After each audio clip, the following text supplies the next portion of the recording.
Bonjour à tous, bienvenue dans cette nouvelle vidéo. Alors là, on est dans la pseudo cave à vin et je suis en train de virer ce truc-là pour emmener. Là, on a fait tous les travaux dans la dépendance.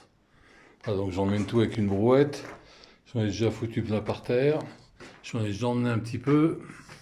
Voilà, et donc c'est à vider, ça, il n'y a pas énormément de trucs. Après, on va démonter cette étagère qui fait 1 mètre d'épaisseur sur 2 mètres de long.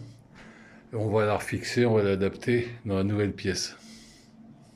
Donc là, on se retrouve dans la pièce qui va servir de dépôt. Donc en fait, je vais refixer l'étagère ici, à cet endroit-là. Donc là, j'avais pas filmé, mais comme j'ai encore des fuites, j'ai mis 3 couches de goudron à l'endroit où ça fuyait. On verra bien si ça fonctionne ou pas. Si ça fonctionne pas, je ferai un trou ici. Je mettrai une pompe vide cave et puis parce que bon, il faut que j'avance. Parce que là, j'ai pas filmé, mais j'ai remis du ciment prompt. Après, ça n'allait pas, j'ai mis beaucoup plus haut, comme on peut voir là. Bon, enfin bref, t'as compris quoi. Donc là, j'emmène tout. Je commence à tout mettre ici en attendant. Donc je fais avec la brouette. Voilà, donc il suffit de tout ramener ici. Après, on va démonter l'étagère et la réadapter ici en la montant, en s'adaptant au milieu.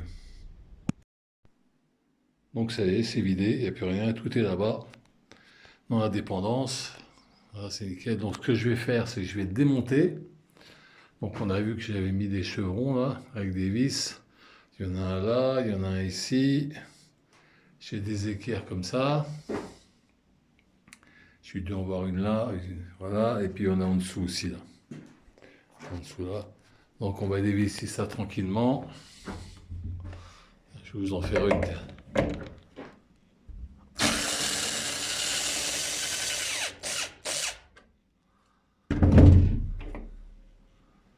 Bon, t'as vu la taille de la vis toi? Bon, j'avais mis des gros trucs. Je sais pas si là-bas je pourrais faire, parce que là-bas c'est des murs en silex. On verra. Donc je me démonte tout ça. On ramène tout ça là-bas et puis on le remonte là-bas. C'est simple, non? Donc ça y est, j'ai démonté l'étagère, je l'ai ramené là où je vais la remonter. C'est dans le KGB. Donc là on a le montant, on a les deux planches et l'autre montant. Alors le problème qu'il y a, c'est que dans l'ancienne cave, les murs étaient bien droits, mais là comme j'ai fait des arrondis pour éviter l'humidité, il va falloir que je recoupe l'embout. Et ici, entre mon distributeur d'outils et le mur, j'ai moins d'1 mètre. Donc il va falloir que je découpe la planche, je pense. Bon, déjà, on va fixer les bouts de chevrons au mur. Donc ça y est, j'ai installé la première partie de l'étagère. Donc on voit que c'est grand, ça fait 1 mètre sur 2. Donc très difficile à deux, grosse galère. La galère principale, c'est pour fixer le chevron ici, au mur. Alors en fait, il faut le positionner. Et comme les trous, on voit ici, ont déjà été faits, moi ce que je fais, c'est que je les note en bas avec un trait. Et déjà, je fais un trait horizontal sur le chevron après l'avoir mis de niveau. Après, je fais un trait ici pour marquer l'axe de la vis. Mais il faut que le trou soit fait droit dans le chevron, sinon vous n'allez pas être droit, il faut regarder. Après, je mesure ici, je l'enlève, je mesure ici à 4 cm et je reporte et je perce. Ou alors, si vous avez un long forêt de 4 béton, vous pouvez percer à l'intérieur du trou qui a déjà été fait. Mais ceci un peu galère parce qu'on est gêné par la planche là au-dessus. Voilà, donc les trous ont été faits. Donc là, ça tient super bien. Ici, j'ai mis des cales pour le tenir un peu en hauteur par rapport. C'était pas fait comme ça avant. Donc là, je vais le fixer. J'en ai mis une ici que j'ai fixée avec des petites équerres. Elle est ici, tiens, j'ai cherché. Et en haut aussi, elle est là. Après, ça, il faut que je le fixe au sol. Ça, je vais mettre une équerre pour le fixer contre le mur. Des équerres comme ça. Des équerres comme ça. Avec des vis comme ça, des chevilles comme ça. Donc ça, c'est plus facile parce que l'équerre, on la met, on pointe, on enlève, on perce et on revisse. Tandis que quand on est dans une situation comme ça, c'est plus difficile. C'est pour ça que je vous montre toutes les situations un peu chiantes. Parce que sinon, je peux dire, bon, vous percez, c'est bon, tu vois. Mais c'est pas le but de l'opération. Le but de l'opération, c'est de comprendre un peu les problèmes. Parce qu'il y a toujours des problèmes quand tu fais quelque chose. Voilà, donc là, ce que je vais faire, c'est mettre les équerres comme je vous ai dit. Et après, j'ai cette planche-là, là, que je vais remettre au-dessus. Et là, je pense qu'il y aura moins de soucis. Alors pareil, hein, là, on voit qu'il y a le chevron qui va venir ici. Alors là, j'ai du bois, ça arrive au-dessus. Donc je vais noter, je vais percer, et voilà, comme ça sera bien tenu. Voilà, donc ça y est, j'ai mis mes quelques équerres. T'en vois une ici, t'en vois une là, t'en vois une qui tient le... On la voit là? Ouais, qui tient le bloc. Mais ma perceuse sans fil vient de rendre l'âme. Tu vois, il y a de la batterie, et regarde. C'est mort, il y a de la lumière, il y a... Voilà. Bon, en fait, elle avait déjà un peu cramé.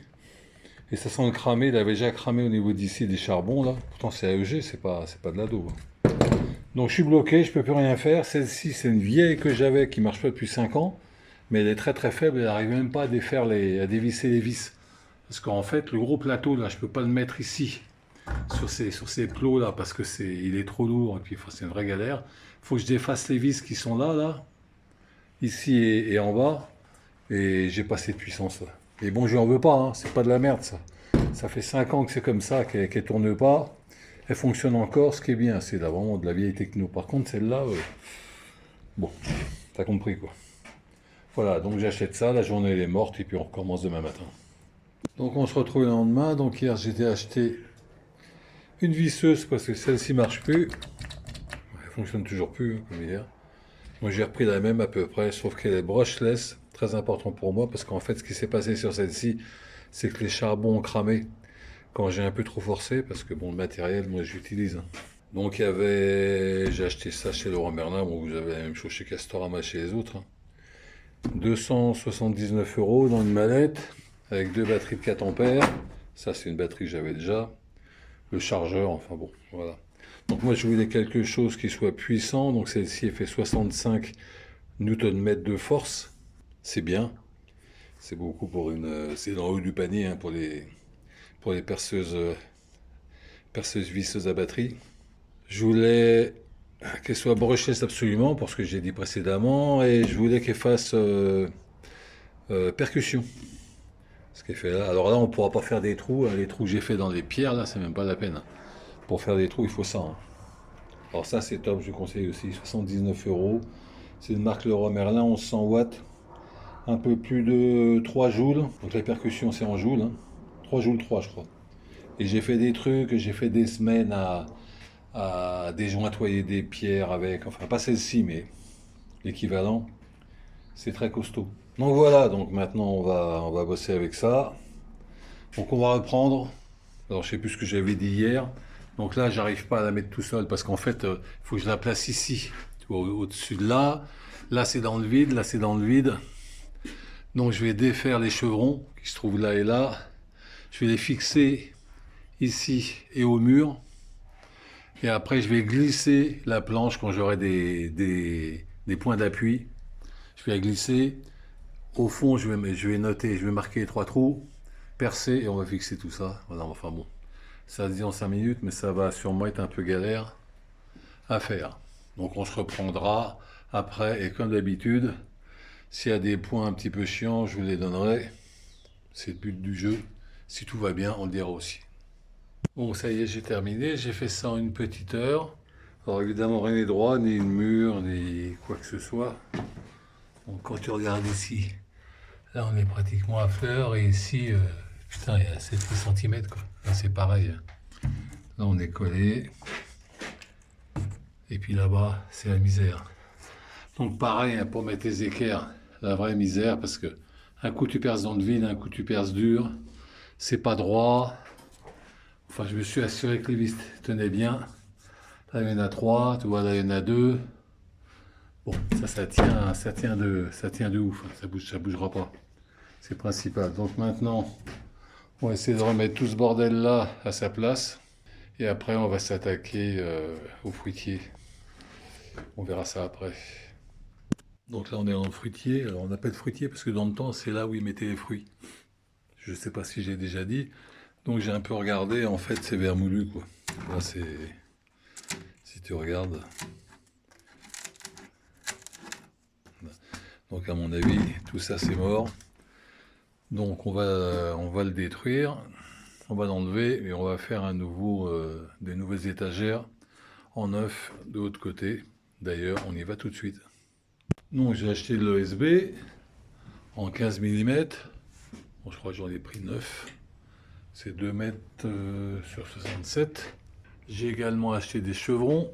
Je les ai mis ici. J'en ai pris 5 en 4 mètres. Et à la base, dans mon chantier, il doit me rester 2-3 parpaings que je vais mettre pour surélever les parties verticales où c'est régulièrement inondé. Normalement, ça devrait plus l'être. Mais on va quand même faire comme ça. Donc on va prendre tout ça et on va commencer. Donc voilà, j'ai préparé mes parpaings. Alors en fait, j'aurai 3 poteaux. On les voit ici. Le quatrième, je vais me rattacher ici. Je vais mettre un chevron ici. Et je vais me reposer à chaque fois. Alors j'ai surélevé parce que j'ai toujours peur de la fuite, même si apparemment le problème est réglé. Donc je préfère quand même la mettre un petit peu en hauteur. Donc j'avais 2 parpaings, j'en avais pas 3, j'ai mis un bloc de Syporex. Un peu plus haut, mais c'est pas grave, après de toute façon on réglera au niveau. Et par-dessus j'ai mis ça. Alors pour ceux qui connaissent, c'est du Pack Salut. En fait c'est une feuille d'aluminium avec du goudron derrière, une bonne épaisseur de goudron. Et en fait vous faites les toits terrasses et piscines, les cuves à eau, vous réparez des toits avec ça, c'est super étanche. Alors ça se pose au chalumeau, hein. Ça c'est extérieur, ça fond, ça vient coller, allez, c'est extrêmement efficace. Si vous avez des problèmes de toit, des fuites, vous ne savez pas comment faire, vous mettez ça, c'est tranquille. Donc il m'en restait un petit peu, il me restait un rouleau comme ça, il m'en reste un deuxième. Donc je vais mettre ça sur les parpaings, ça évitera la remontée d'humidité si malgré tout ça remonte par le parpaing. Donc en fait le chevron va reposer dessus, enfin ici en bout, hein. J'ai mis en longueur mais il va reposer ici. J'en ai mis un peu partout. Comme je l'avais, je fais avec ce que j'ai. Ici on bricole avec les moyens du bord. Voilà, donc maintenant je me pose la question au niveau des étagères, parce que là j'en ai fait que 2, mais on voit qu'il y a beaucoup de pertes ici, là. Parce que sur des étagères aussi hautes, vous ne pouvez pas mettre une telle hauteur. En bas encore on peut, parce que c'est sur le sol, on met des choses très lourdes, hein, du carrelage, etc. Des jantes comme là. Mais après, quand c'est à hauteur, on met plutôt tout ce qui est fil électrique. Enfin, on voit tout le bordel ici. Et en haut aussi. Donc, à mon avis, je recule. À mon avis, bon, j'ai pas beaucoup de recul. Ça, c'est un petit peu haut. Donc, je vais peut-être, au lieu d'en faire 2, au lieu de faire 2 étagères, je vais peut-être en faire 3. Parce que celle-ci, ça va, elle est bien optimisée. J'ai mis des choses qui vont jusqu'au plafond. Celle-ci, non. Et comme on est un petit peu plus bas, on est quand même 20 cm plus bas. En bas, même s'il risque de flotte, je vais mettre tout ce qui craint pas trop. C'est du carrelage, j'ai tout un tas de vieux parpaings, de vieux seaux là, que je pourrais mettre ici. Donc je vais quand même gagner 20 cm. Donc je vais peut-être faire un peu plus bas. La première, peut-être la faire ici, tu vois. La deuxième, la faire par là. Et la troisième, la faire où elle est actuellement. Là. Donc je vais regarder, je vais essayer de m'imaginer. Et puis après, ce qu'on va faire, c'est qu'on va commencer à... Je vais d'abord poser les chevrons, verticalement et horizontalement. Et après, je vais glisser les planches. La planche du fond, comme il y a 80 et ça fait... Les planches sont 66, une première entière et une seconde que je vais découper, comme ici, où il faut découper, tu sais, là, les angles et tout, là. Là et là. Il faut découper les angles pour passer la planche. Voilà. Donc je sais pas si j'avais déjà dit, mais je fais 80 parce que je pense que on optimise mieux en 80. Et ici je voulais faire une étagère de 60, mais je ferai une étagère de 80. Je pense que 2 étagères de 80, c'est mieux qu'une de 100 et une de 60. Je sais pas si tu vois ce que je veux dire, au niveau d'optimisation du rangement. Voilà, donc je vais faire ça. Je vais essayer de vous prendre, de tenir l'appareil quand je fais 2-3 trucs, ou vous montrer au fur et à mesure. Bon, on va faire pour le mieux. Bon, ça y est, j'ai coupé mon premier poteau vertical et ma traverse. Alors je vous explique comment j'ai fait. Alors en fait, pour délimiter la bonne hauteur du premier chevron, ce que j'ai fait, c'est que j'ai posé ma règle ici. J'ai mis horizontalement à l'aplomb de mon premier parpaing. Au-dessus de la règle, j'ai mis le niveau. Une fois que c'était le niveau, j'ai mesuré entre le parpaing et le bas de la règle. Le bas de la règle qui correspond à ici. Donc là, j'avais 1,76. J'ai reporté, j'ai coupé 1,76. Donc j'avais mon premier poteau qui était de niveau. Après, j'ai contrôlé avec la règle. La règle, tu la poses là et tu la poses ici. Tu mets le niveau et c'est nickel. Après, ce que j'ai fait, la même chose dans l'autre sens. J'ai mis le niveau pour avoir un poteau droit. J'ai mis le niveau ici. Je te montre. J'ai mis le niveau comme ça, jusqu'à temps que j'ai quelque chose de droit, comme là par exemple. Et après, j'ai mesuré entre ici et le mur. Et j'ai également mesuré la longueur entre le bord ici de mon premier rangement jusqu'à l'axe ici du poteau. Et j'ai reporté là-bas pour aller sur le mur pour me faire un axe. Et évidemment, j'ai mesuré en bas, j'ai mesuré en haut. J'ai eu mon axe. Et à partir de là, j'ai mis mon équerre. Là, on voit qu'il y a les 4 points que je vais trouver. Tac, ça va être fixé au mur. Et je vais pouvoir poser mon premier chevron.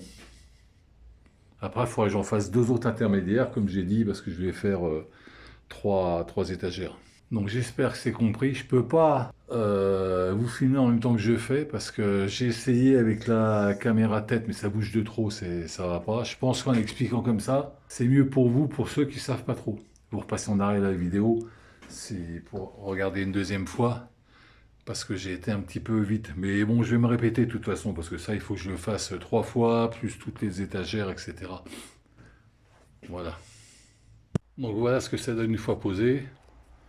Donc en fait, il suffit de percer les trous. Là, j'en ai mis 4, mais habituellement, j'en mets que 2. Parce que ça prend bien. Ici, une petite équerre. Alors, attends, parce que t'es... Voilà, avec 4 vis. Et reposé sur sa base. Donc on est à peu près droit. Si on contrôle, on va regarder ça tout de suite. Ici on est nickel. Alors ici on a un peu l'intérieur, mais parce que le poteau, il faut le remettre comme ça. Voilà, si je le mets comme ça, on est bien. Et là c'est pareil, tout petit peu, mais on n'est pas trop mal. Après ça reste une étagère. On va pas se prendre la tête pour 1 millimètre. Voilà, donc en fait j'ai fait ça. Donc vous avez vu comment j'ai fait la première. Il faut que j'en fasse encore 2 pour ces deux-là, celui-là. Même chose. Après on va faire les intermédiaires. Il va y avoir encore 2 barres, une ici, une par là. Et une fois que tout ça sera fait, on pourra insérer les planches. Voilà, ça va tranquille. Bon, il va falloir que je puisse me raccrocher aussi là-dessus. Donc là, je pense que je vais visser un chevron sur le chevron, ici, pour reposer dessus. On va déjà faire ça. On va déjà faire les montants. Voilà. Bon, bah, écoute, ça prend quand même du temps, hein. C'est toujours un petit peu long, mais bon, ça va. Donc ça y est, j'ai passé mes 3 chevrons verticaux, plus les attaches côté haut. Bon, c'est un peu galère au niveau des murs. Moi, je travaille toujours sur des murs anciens qui sont pas droits, comme ici, si on peut regarder là. Alors, je sais pas si tu vois là, mais entre ici et là, ça fait comme ça. Ça part en biais comme ça. Je crois qu'il y a 5 cm entre là et là. Enfin bon, bon, tout est pris un par un, donc c'est bon. Donc là, on voit que c'est pas super parallèle, mais là, ça tient bien. Bon, de toute façon, ça reste des étagères de stockage. Après, tu peux arranger, hein. Il faut mettre un tasseau là, un truc, je peux m'emmerder. Là, c'est bien solide. Ouais, celle-ci par exemple, elle est prise dans la pierre, et celle-ci était aussi, mais avant ça, j'ai dû faire, il y a 3 trous dans le vide là. 3 trous qui servent à rien. Toi. Celle-là, c'est pareil, hein. Celle-là tient dans la pierre, celle-là tient bien, mais avant j'en ai fait d'autres.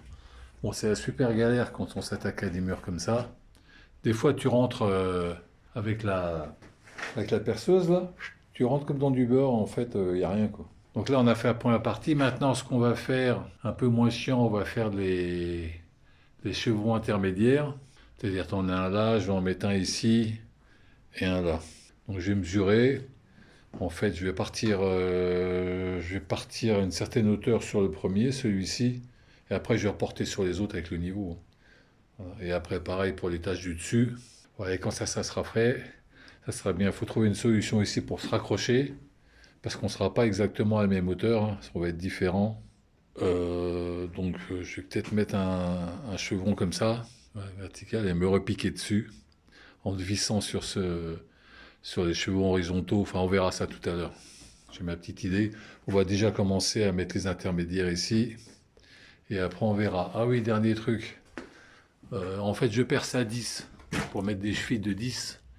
Mais en fait, quand t'es dans des trucs un peu chiants comme ça, qui sont un peu mous, c'est bien de percer à 9. En fait, ça fait la cheville un peu plus serrée, ça tient mieux. Ou alors, moi, ce que j'ai fait, c'est j'ai pris une cheville comme ça et j'ai coupé en deux avec ma pince coupante. Et en fait, tu rajoutes ça à la cheville, tu rentres ça au marteau et ça tient beaucoup, beaucoup mieux. Vraiment beaucoup mieux. Alors, c'est pas un miracle, hein. Si tu fais un trou, tu rentres comme dans du beurre, c'est mort.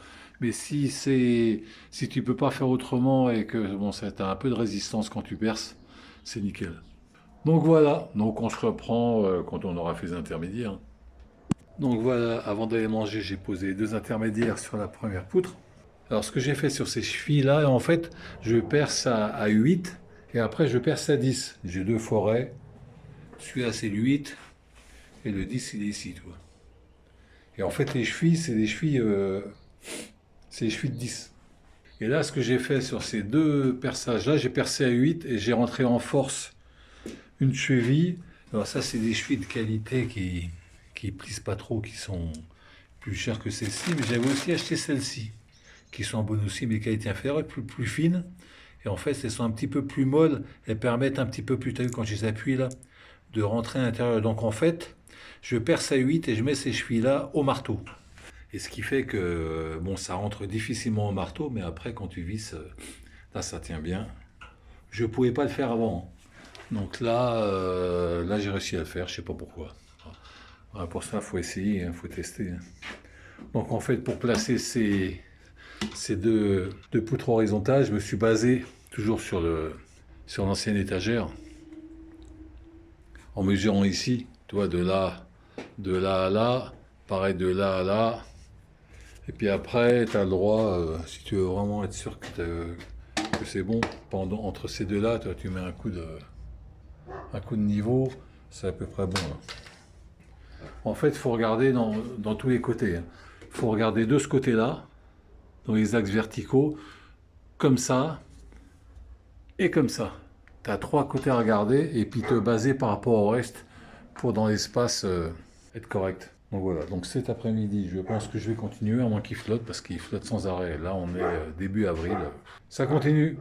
Donc s'il flotte pas, parce que j'ai mes appareils qui sont à l'extérieur pour couper, hein, je vais continuer. Donc là, il suffit que je fasse la même chose sur les 2 autres poteaux. Après, il va falloir que je bricole là, on verra comment on fait. Une fois que tout ça est fait, on va passer les planches. Et ça devrait aller relativement vite. Hein. Je peux faire ça dans la journée si je suis pas embêté. Donc ça y est, j'ai terminé les 2 autres poutres. Voilà, donc c'est à peu près droit, à peu près, parce que j'ai des contraintes au niveau du mur. Des fois, il faut que je décale l'équerre, parce que c'est une vraie galère. Soit je suis sur du silex ultra dur, soit je tombe sur du plâtre mou. Voilà. Donc ici, ce que je vais faire là, donc on voit ici pour reprendre le niveau, parce que là je suis de niveau, entre ici et ici je suis de niveau. Donc pour pouvoir poser ma planche, je vais mettre un bout de chevron comme ça, que je vais visser. Alors j'ai que des vis de 140, là, c'est un peu long, mais ça ira. Je vais faire un pré-trou avec ça, pour pas que ça explose, parce qu'en fait ça accroche là-dedans. Ce bout de chevron, il sert juste de support. Alors juste une petite chose, pour ceux qui veulent créer des étagères, en fait, il faut essayer de comprendre un petit peu les forces qui s'exercent sur les différents éléments que vous fixez. Par exemple, si on regarde cet équerre, en fait, quand il va y avoir du bois, on va avoir une pression verticale, c'est-à-dire de haut en bas, qui va se diffuser dans ce sens-là, et une autre très faible d'arrachement pour éviter que l'étagère bascule. En fait, si vos attaches sont pas très fiables, vous pouvez faire comme j'ai fait devant, c'est-à-dire le poteau que j'ai mis là, vous pouvez le mettre au fond ici, le long du mur. Comme ça, déjà, l'effort vertical sera supprimé. Vous n'aurez plus qu'à gérer l'effort latéral, c'est-à-dire l'arrachement, le basculement, qui est beaucoup plus faible que la pression verticale.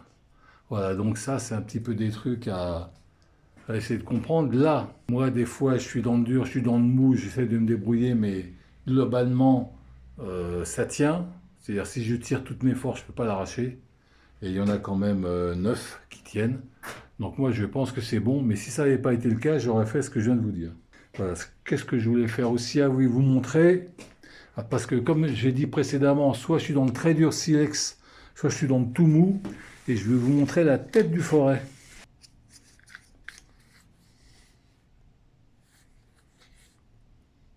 Il n'y a plus rien. Il a fondu. Il a fondu et il perce. Il continue de percer. Et il va encore percer parce il va falloir que je perce ici. C'est extrêmement efficace. Perceuse à percussion électro-pneumatique. Voilà. Donc je vais continuer ça. Après, on fera un petit point. Donc ici, je vous ai dit ce que j'allais faire. Là, il faut que je retrouve ce niveau ici pour le mettre là. Bon, je pense que ça va être fixé là, équerre là-bas. Et en bas, pareil, où je vais peut-être me reprendre là-dessus. On verra, de toute façon, on verra après. Bon, ça y est, donc j'en ai fini avec l'armature. Donc là, on voit que c'est terminé. Ici, donc je me suis repris à niveau. Donc ici, il n'y avait pas trop de problème parce que je me suis basé sur la même hauteur. Ici, donc c'est facile, je me reprends sur la poutre verticale avec une équerre au bout.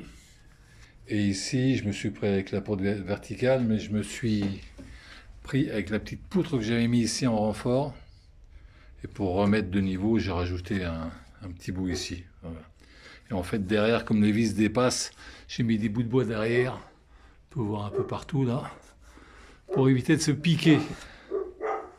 Voilà. Ici, petit problème de ripage. J'ai mis une cale pour que ce soit de niveau. Mais ça reste des étagères de stockage. On n'est pas dans le salon. Donc maintenant, on va s'attaquer aux plaques OSB. Donc on va voir parce que rien n'est droit. Les plaques sont là, il y en a 9. Théoriquement, j'ai besoin de 8. J'en ai pris une de plus. Donc on voit ce que ça donne. Et après, on fera un petit point. Donc là, c'est simple, hein, les plaques entières, je vais pouvoir les mettre, enfin au moins une, la mettre au fond. Il faudra sûrement que je découpe pour adapter au mur. Après, s'il y a des petits trous, c'est pas grave. Hein. Encore une fois, c'est du stockage.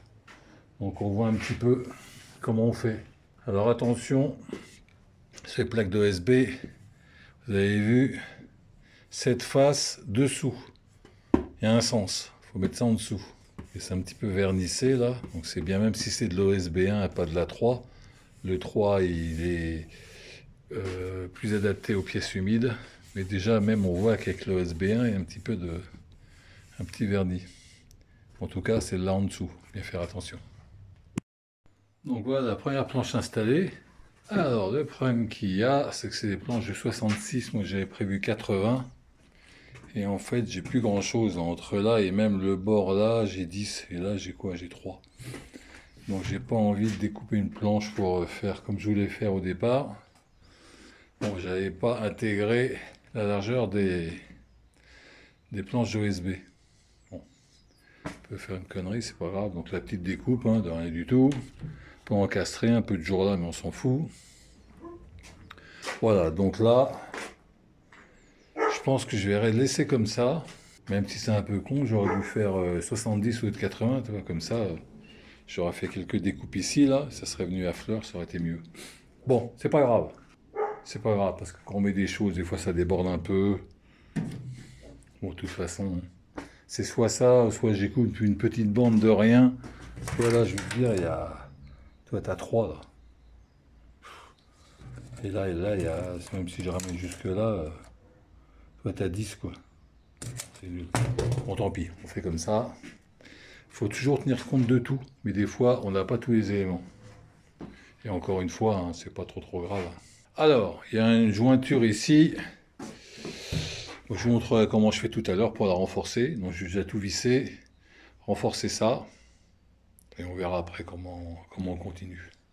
Donc, quand tu as une jonction comme ça au milieu, bon, c'est sûr que c'est tenu avec les lamelles là, mais c'est pas solide. Moi, ce que je fais, c'est que je mets un chevron en dessous, tu peux voir, vissé par au-dessus, avec 4 vis. Et en fait, ça ne bouge absolument plus. C'est même plus solide que là, où il n'y en a pas. Là, tu as encore un petit peu de souplesse. Je ne sais pas si tu vois, ça bouge légèrement. Et là c'est terminé, là. Là, c'est très solide. Voilà. Bon, petite ruse. Hein. Voilà, sinon on va continuer, à moins qu'il pleuve, parce que il pleut tout le temps. Et là, le temps est bien noir et les machines sont à l'extérieur. On continue. Donc voilà, c'est terminé. On est le lendemain matin. Je n'ai pas pu filmer le soir même, mais j'ai terminé hier soir. Voilà, donc en haut, finalement, je suis venu à ras du... Ah, vous voyez comment c'est bien à ras, là, pour une fois. Donc en haut, j'ai un bon 80 cm de large, et puis là, donc j'ai 67 au lieu de 80, mais bon, c'est pas mal. Donc en fait, on a 3,80 m, si je pars de là jusqu'au bout, on a exactement 3,80 m sur 3 plateaux, plus en bas, ça fait 4 plateaux. Voilà, donc il n'y a pas eu de problème particulier pour faire la dernière, c'est comme les autres.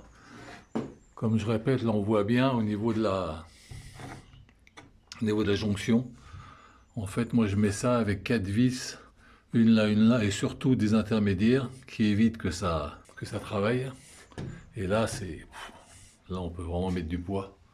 Voilà, donc j'ai fait ça comme j'ai dit à tous les autres. Au niveau du cou, alors en fait il me reste deux plaques, et puis une qui m'a servi à faire les deux ajouts au-dessus. Un morceau de celle-là. Donc en plaque et en chevron, j'en avais eu pour 130 €. Donc on va dire un 110-120. Là, les équerres, j'en ai utilisé une vingtaine. Je les ai achetés par 12, 15 €. Donc je dois avoir 20 € d'équerre.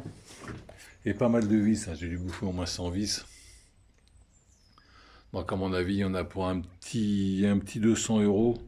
Si on compte le forêt que j'ai tué également. Donc pour moins de 200 €, voilà, donc vous avez un truc sur mesure. Vous avez 3 fois quasiment 4 mètres d'étagère. Et puis ça s'adapte à la pièce aussi. Hein, parce que tu achètes un truc tout fait, tu pourras jamais optimiser comme ça. Et c'est à ton idée également. Voilà. Donc là, ce que je vais faire, c'est ma série de pots. Je vais les mettre au-dessus. Là, j'ai noté comme rien n'est droit. J'ai pas mal de jours, surtout là, peut-être que je vais compenser, quoique je suis pas sûr. Mettre une petite planche. Et je vais commencer à vider tout le fruitier. Alors normalement, je dois vider 7 mètres linéaires. Là, j'ai à peu près 4 mètres linéaires. C'est plus haut, un peu moins large et moins bien rangé. Donc j'espère que je pourrai tout mettre ici. Parce que j'ai encore une autre étagère à faire ici. Alors je m'arrêterai à 1 mètre du bord pour pouvoir mettre des choses verticales. Parce que bon, là c'est bien pour ranger, mais quand on a des étais ou des trucs hauts comme ça, c'est bien de laisser une petite partie. Donc là, je vais au moins avoir 2 mètres. 2 mètres comme ça. Donc en fait, je vais voir jusqu'ici, quoi. Ouais, je vais voir ça, quoi. Voilà, grosso modo. Ça permettra de ranger un petit peu, parce qu'il y a... Donc on va commencer à la stocker, et puis je pense que c'est terminé pour cette vidéo. Si ça se termine là, merci de l'avoir visionné. Abonnez-vous. Voilà, écoutez, ben, je vous remercie. Portez-vous bien. À bientôt. Bye.